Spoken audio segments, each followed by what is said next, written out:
Eugênio Medeiros do Carmo. Gostaria de saudar a plateia em nome da adolescente Tainara Cavalcante. Quero fazer uma retificação aqui, viu, Wellington? Não sou a presidente do Conselho de Educação, tá certo?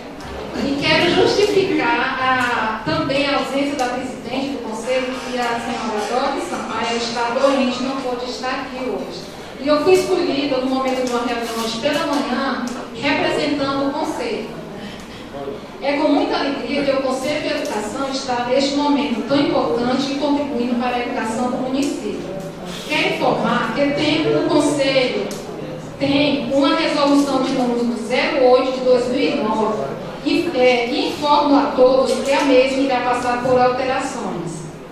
Nessa resolução dispõe sobre a educação de jovens e adultos.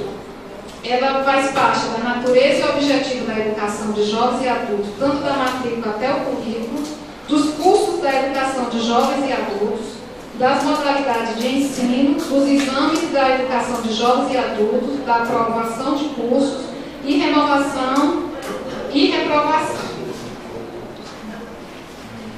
Nessa resolução também dispõe a questão da avaliação interna e externa.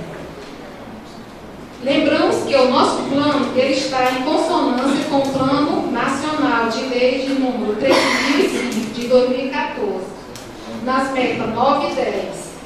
Neste momento, quero parabenizar as Vossas Excelências pela sensibilidade social que está apoiando este trabalho voltado ao Plano Municipal de Educação, realizando essa chamada pública, conscientizando. Precisamos estar em rede, poder público, sociedade, igrejas e outros para que cheguem todas as políticas públicas de educação para essa faixa etária que está excluída.